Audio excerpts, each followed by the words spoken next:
मेरी शादी गांव के अमीर खानदान में ठाकुर जी से हो गई, जबकि मैं गरीब थी। लेकिन मेरी खूबसूरती देखकर ठाकुर जी मोह गए थे। उनकी 2 पत्नियां और थीं, लेकिन उन दोनों से कोई बच्चा नहीं हुआ। इसलिए ठाकुर जी ने मुझसे शादी की। जैसे उन्हें यकीन था कि मैं उन्हें औलाद का सुख दे पाऊंगी। उनकी दोनों पत्नियां जानती थीं, बच्चा न होने की वजह खुद ठाकुर जी ही हैं। 2 साल बीत गए थे मेरी शादी को।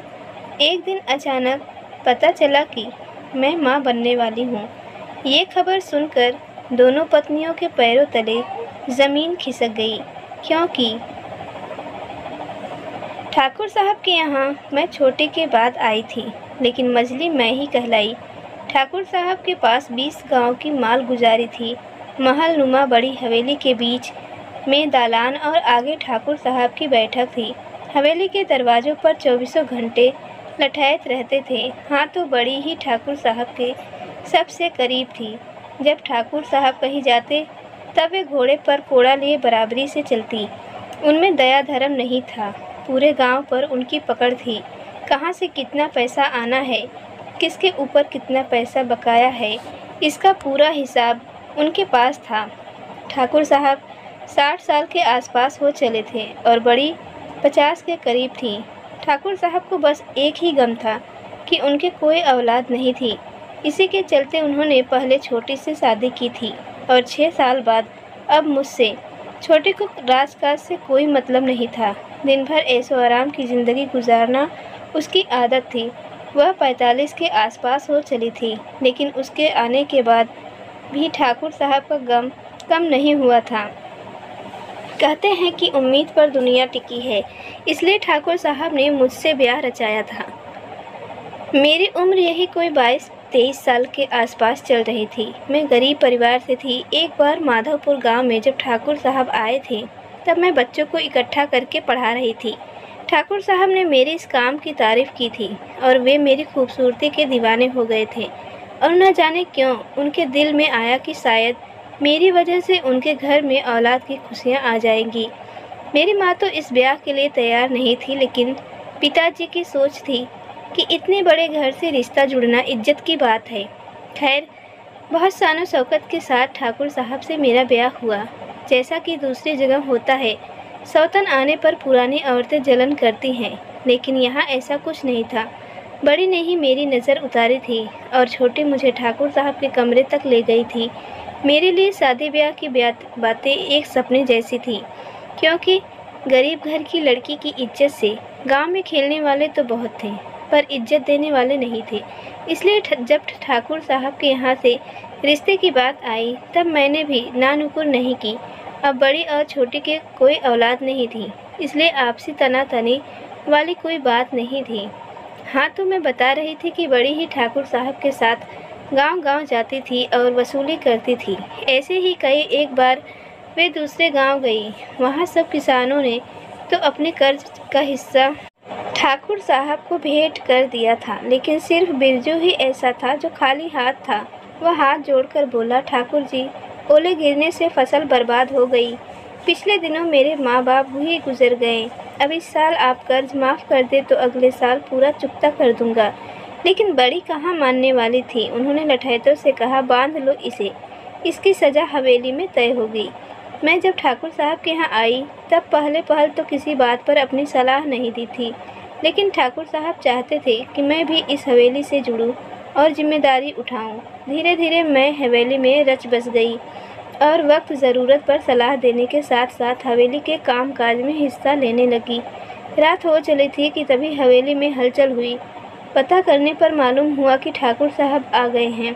बड़ी ने अपना कोड़ा हवा में लहराया। तब मुझे एहसास हुआ कि आज भी किसी पर जुल्म ढहाया जाना है। अब मैं भी झरोखे में आकर बैठ गई। बिरजू को रस्सियों से बांधकर आंगन में डाल दिया गया था। अब बड़ी ठाकुर साहब के इशारे का इंतज़ार कर रही थी कि उस पर कोड़े बरसाना शुरू करें। मैंने अपनी नौकरानी से उसको मारने की वजह पूछी। तब उसने बताया, मजली ठाकुराइन, यहाँ तो सब होता ही रहता है। अरे कोई बकाया पैसा नहीं दिया होगा। बिरजू थर थर काँप रहा था। तभी मैंने उस नौकरानी से ठाकुर साहब के पास खबर भिजवाई कि मैं उनसे मिलना चाहती हूँ, और मैं झरोखे के पीछे चली गई। तभी वहाँ ठाकुर साहब आए और उन्होंने मेरी तरफ देखा। मैंने कहा, ठाकुर साहब, यह बिरजू मुझे ईमानदार और मेहनती लगता है, इसलिए इसे यहीं पटक देते हैं। पड़ा रहेगा हवेली, खेत खलिहान के काम तो करेगा ही। यह मजबूत लठैत भी है। ठाकुर साहब को मेरी सलाह पसंद आई, लेकिन दूसरों पर अपना खौफ बनाए रखने के लिए उन्होंने बिरजू को 10 कोड़े की सज़ा देते हुए हवेली के पिछवाड़े की कोठरी में डलवा दिया। एक दिन मैंने नौकरानी से बिरजू को बुलवाया। हवेली में कोई भी मर्द औरतों से आमने सामने बात नहीं कर सकता था, इसलिए बात करने के लिए बीच में पर्दा डाला जाता था। बिरजू ने पर्दे के दूसरी तरफ आकर सिर झुकाकर कहा, मजली ठकुराइन जी, आदेश। झीने पर्दे में से मैंने बिरजू को एक निगाह देखा। लंबा कद, गठा हुआ बदन, सांवले रंग पर पसीने की बूंदें एक अजीब सी कशिश पैदा कर रही थी। उसे देखते ही मेरे तन की उमंगें और मन की तरंगें उछाल मारने लगी। मैंने बिरजू पर रोब काटते हुए कहा, तो तू है बिरजू, अब क्या हवेली में बैठे बैठे ही खाएगा? यहाँ मुफ्त में कुछ नहीं मिलता, समझा? यह सुनकर बिरजू घबरा गया और बोला, आदेश मजली ठकुराइन। मैंने कहा, इधर आ। यह जो ठाकुर जी की बैठक है, उसके ऊपर मयान पुराने मकानों में छत इन पर बनाई जाती थी। में हाथ से झलने वाला पंखा लगा है, उसकी डोरी निकल गई है, ज़रा उसे अच्छी तरह से बांध दे। मैं अब भी पर्दे के पीछे नौकरानी के साथ खड़ी थी। बिरजू बंदर की तरह दीवार पर चढ़कर मयान तक पहुंच गया और उसने पंखे की सभी डोरियां बांध दी। इसके बाद बैठक को साफ कर अच्छी तरह जमा दिया। दोपहर को ठाकुर साहब ने बैठक का इंतजाम देखा तो उन्हें बहुत अच्छा लगा। जब उन्होंने इस बारे में नौकरानी से पूछा तब उसने मेरा नाम बताया। ठाकुर साहब की निगाह में मेरी छवि अच्छी बनती जा रही थी। इस एक दिन मैंने ठाकुर साहब से कहा, इस बिरजू को हवेली की हिफाजत के लिए रख लेते हैं, और कहीं जाते समय मैं भी अपनी हिफाजत के लिए नौकरानी के साथ इसे भी रख लिया करूँगी। ठाकुर साहब ने मेरी बात मान ली और मेरी हिफाजत की जिम्मेदारी बिरजू के ऊपर सौंप दी। हवेली से कुछ ही दूरी पर खेत था। खेत में मकान बना था, जिसे हवेली का कोई आदमी वहां जाए तो उसे कोई परेशानी न हो। एक दिन मैंने नौकरानी को बैलगाड़ी लगाने के लिए कहा। बैलगाड़ी के चारों डंडों पर चादर बांध दी गई थी, जिससे बाहर के किसी मर्द की निगाह हवेली की औरतों पर नहीं पड़े। चूँकि बड़ी अब 55 के पार हो चुकी थी, इसलिए ये सब बंदिशें उन पर तो नहीं थी, छोटी पर कम और मेरे ऊपर सबसे ज़्यादा थी। खैर, हवेली के दरवाजे से बैलगाड़ी तक दोनों तरफ पर्दे लगा दिए गए और मैं उन पर्दों के बीच से होकर बैलगाड़ी में बैठ गई और बिरजू बैलगाड़ी पर लाठी रखकर हाँकने लगा। खेत पर जाकर मैंने बिरजू को मेड़ बांधने और पानी की ढाल ठीक करने के लिए कहा। थोड़ी देर में काली घटाएं उमड़ घुमड़ कर बरसने लगी। बिरजू अभी भी खेत पर काम कर रहा था। नौकरानी को मैंने ऊपर के कमरे में भेज दिया और कहा, जब चलेंगे तब बुला लूँगी, और बाहर से कुंडी लगा दी। बरसात तेज़ हो गई थी और बिरजू छपरे में खड़ा होकर पानी से बच रहा था। मैंने बिरजू को अंदर आने के लिए कहा। तभी जोर से बिजली कड़की और ऐसा लगा कि वह मकान पर ही गिर रही है। मैंने डरते हुए बिरजू को जोर से जकड़ लिया। उस समय बिरजू और मेरे बीच सब कुछ हो गया। थोड़ी देर में बरसात थम गई। मेरा मन सुख से भर गया था।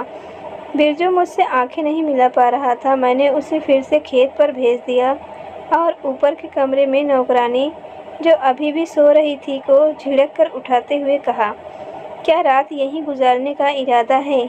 नौकरानी हड़बड़ा कर उठी और बैलगाड़ी लगवाई। वापस हवेली में आकर मैंने बिरजू को दालान में बुलवाया और बड़ी से कोड़ा लेकर बिरजू पर एक ही सांस में 10-20 कोड़े बरसा दिए। मेरे इस बर्ताव की किसी को उम्मीद नहीं थी, लेकिन ठाकुर साहब और बड़ी खुश हो रहे थे कि मजली भी अब हवेली के रंग ढंग में रच बस रही है। उधर बिरजू अब भी यह नहीं समझ पाया कि आखिर मजली ठकुराइन ने उस पर कोड़े क्यों बरसाए। पहली बात तो यह कि बिरजू को मैंने एहसास दिलाया कि जो खेत पर हुआ है उसके लिए उसे चुप रहना है, वरना दूसरी ठाकुर साहब और नौकरानी को यह एहसास दिलाना कि मुझे बिरजू से कोई लगाव नहीं है।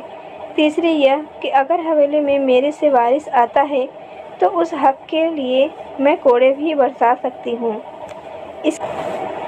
इसके बाद मैंने ठाकुर साहब को रात मेरे कमरे में गुजारने की गुजारिश इतनी अदाओं के साथ की कि वे मना नहीं कर सके।